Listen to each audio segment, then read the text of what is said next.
We've spent the last modern history since the post the Second World War. A lot of it has been about competition for resources, right? And particularly fossil fuels. What we're seeing now is a different arena emerging for where that competition is flaring up. And I've described it. I wrote a book about this called The Edge.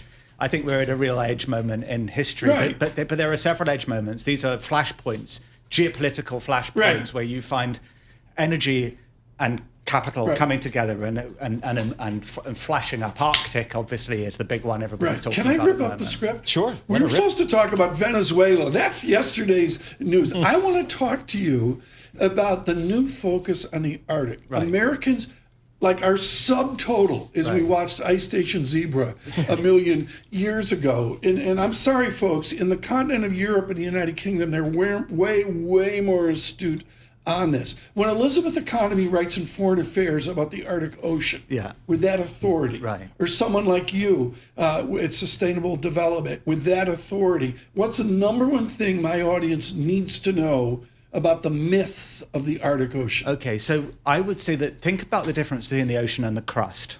So what joins Greenland to Russia is something called the Lomonosov Ridge.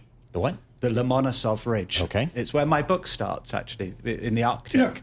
In 2007, Vladimir Putin started to extract natural gas underneath the North Pole. Yeah, what happens is in the beginning of the book, it's like Stavridis' book, a submarine comes up through the ice surface. Bless you for having read it. Thank you so much. But I think to talk about something that other people aren't necessarily talking about, this Lomonosov Ridge, the laws of the sea, by which, by the way, the United States hasn't signed up to, but that anybody within 200 miles can claim the resources under the Arctic. Right. So what are the resources under the Arctic? Maybe 13% of the world's oil, maybe 20 or 30% of the world's undiscovered or unexploited natural gas. Then you've got all the minerals, and then of course you've got the shipping lanes, you've got the geopolitical issues.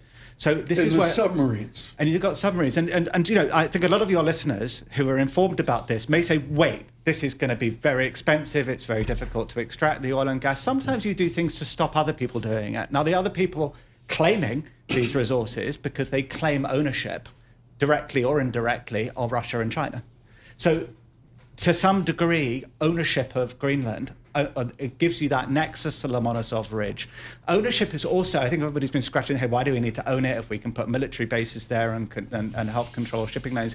There are other things. Of course, you've got the resources. There's also, and this is a little early to be saying this, but of course it's very cool. It's all hydropower, renewable. If you did happen to want to locate a data center there, you don't need to spend a lot of money cooling the thing. So there are geostrategic reasons linked to energy flows, linked to minerals, and also linked to what I would describe as the fifth industrial revolution. Do we, again, I guess the question that a lot of lay people like myself are asking at this point, given our limited knowledge of the geopolitics of Greenland, do we need to own it, or do we have already access to it as of right now? I think the answer is, obviously you have access to it right now. You can put military bases there. You've got mineral extraction rights. I think the difference with ownership is what it stops other people doing. Go back to the point that I made before, which I don't think is on the table at the moment in the mainstream media. The Lomonosov Ridge is crust. It's not ocean. The crust gives you geostrategic control.